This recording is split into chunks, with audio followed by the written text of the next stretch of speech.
Dr. Vinod Pankaj Mishra and you are welcome in my YouTube channel Pankaj Institute of English. So dear friends, I am here with English speaking practice sentences.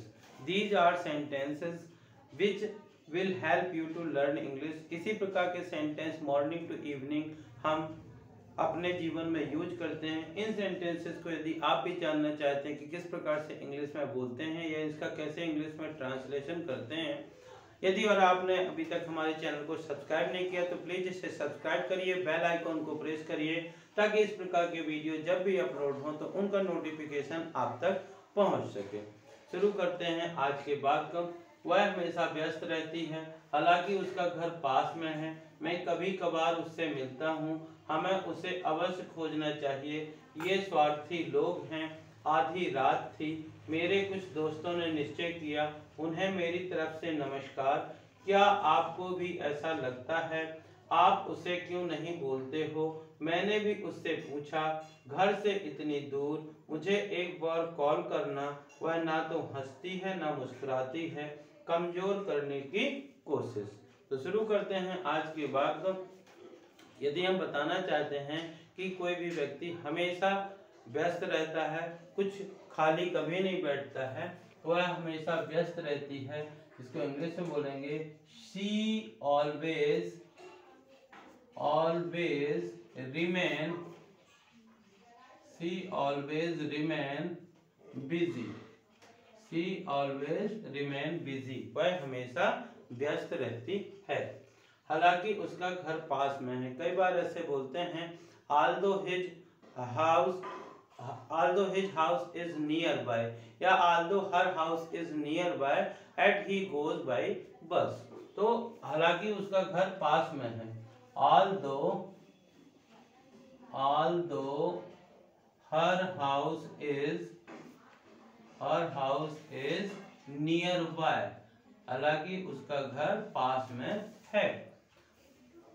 Next sentence लिखा है मैं कभी कभार उससे मिलता हूँ। जब हमको कभी कभार या बड़ी मुश्किल से या शायद ही का यूज करना हो तो उसको इंग्लिश में सेल्डम का यूज करते हैं। मैं कभी कभार उससे मिलता हूँ, आई सेल्डम मीट हर। जैसे मान लीजिए इन दोनों सेंटेंसेस को एक साथ, although her house is nearby, I seldom meet her। उसका घर पास में है लेकिन मैं शायद ही उससे कभी मिलता हूँ। जब कभी कोई व्यक्ति को खोजने की बात आती है, यदि सेंटेंस लिखा है कि हमें उसे अवश्य खोजना चाहिए, तो अवश्य के लिए हम मस्ट का यूज करते हैं, वी मस्ट फाइंड हिम, हमें उसे अवश्य खोजना चाहिए। डियर फ्रेंड्स, जब कभी कोई व्यक्ति सिर्फ अपने बारे में सोचता है तो ऐसे लोग को सब लोग जान जाते हैं और कहते हैं ये स्वार्थी लोग हैं, काम कर पड़ने पर सहायता नहीं करेंगे। ये स्वार्थी लोग हैं, these are selfish people, या these are selfish भी कहेंगे तो भी चलेगा। कई बार हम इस प्रकार से योजना बताते हैं कि वह आधी रात थी तब हम लोग वहां पहुंचे। तो आधी रात थी, इसको इंग्लिश में बोलते हैं इट वॉज मिडनाइट। आधी रात का समय था। मेरे कुछ दोस्तों ने निश्चय किया। इस प्रकार से बताते समय बोलते हैं कि किसी यात्रा का जब वर्णन करते हैं कि हम लोगों ने कुछ निश्चय किया, तो some of my friends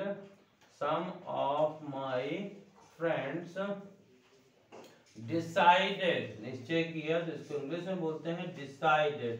some of my friends decided, उन्हें मेरी तरफ से नमस्कार कहिए। कई बार इस प्रकार से बोलते हैं, यदि आप जा रहे हो तो इसको इंग्लिश में बोलेंगे give my regards when they meet you। जब वो आपसे मिलें उन्हें मेरी तरफ से नमस्कार कहिए, give my regards। क्या आपको भी ऐसा लगता है? कई बार हम इस प्रकार से बोलते हैं कि ऐसा लगता है, तो इसको इंग्लिश में बोलते हैं इट सीम्स। अब हमको यही बोलना है, क्या आपको भी ऐसा लगता है? Do you also seem so? Do you also seems to, क्या आपको भी ऐसा लगता है? आप उससे क्यों नहीं बोलते हो? कई बार प्रकार से बोलते हैं आप हमसे उसके बारे में ऐसा बोलते हो, आपको उससे जो भी शिकायत है आप उससे क्यों नहीं बोलते हो? तो इसको बोलते हैं why do you not, why do you not talk to him, talk to him, आप उससे क्यों नहीं बात करते हो, क्यों नहीं बोलते हो?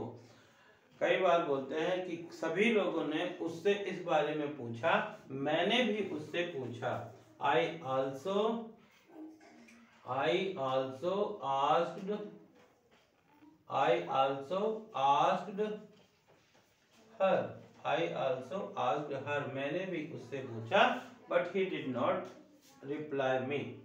घर से इतनी दूर, कभी कभार का कोई छोटा बच्चा कहीं बाहर दूर पर मिलता है तो बोलते हैं तुम घर से इतनी दूर कैसे? How so far from house, so far from house, FAR, फार का मतलब होता है दूर, सो फार फ्रॉम हाउस, घर से इतनी दूर, मुझे एक बार कॉल करना। कई बार इस प्रकार से बोलते हैं कि यदि आप घर पहुंच जाना तो मुझे एक बार कॉल करना, या मुझे याद दिलाने के लिए एक बार कॉल करना।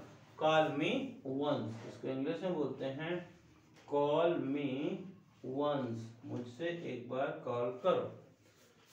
किसी भी व्यक्ति के बारे में बताने के लिए हम इस प्रकार से नाइदर नॉर का यूज करते हैं कि वह ना तो हंसती है ना मुस्कुराती है, तो इसको बोलेंगे शी, और ना तो के लिए सी नाइदर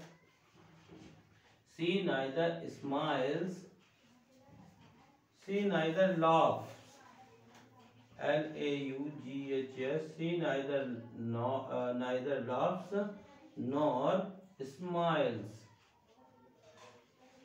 सी नाइदर लाफ्स नॉर स्माइल्स, वह ना तो हंसती है ना मुस्कुराती है। तो इस प्रकार से कमजोर करने की कोशिश। डियर फ्रेंड्स, कई बार जब लोग किसी से कंपटीशन करके आगे नहीं बढ़ पाते हैं तो कमजोर करने की कोशिश करते हैं, तो कमजोर करने की कोशिश किसको बोलते हैं? Try to weaken, try to weaken, कमजोर करने की कोशिश।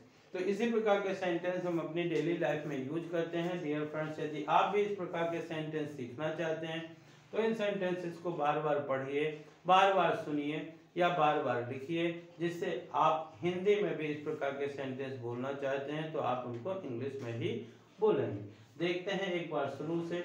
वह हमेशा व्यस्त रहती है, सी ऑलवेज रिमेन बिजी, सी ऑलवेज रिमेन बिजी, हालांकि उसका घर पास में है। although her house is nearby, although her house is nearby, मैं कभी कभार उससे मिलता हूँ।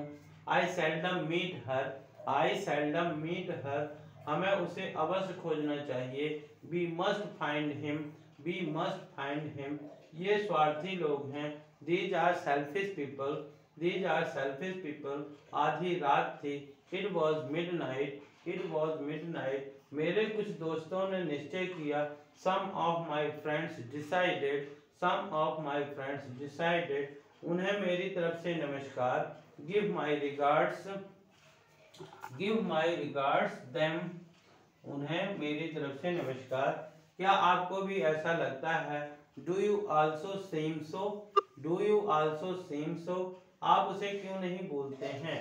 Why do you not talk to him, why do you not talk to him, मैंने भी उससे पूछा।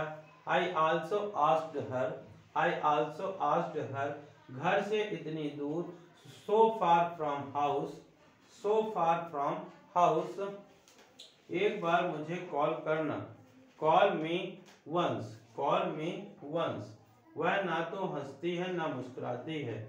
She neither laughs nor smiles, she neither laughs nor smiles, कमजोर करने की कोशिश। Try to weaken, try to weaken।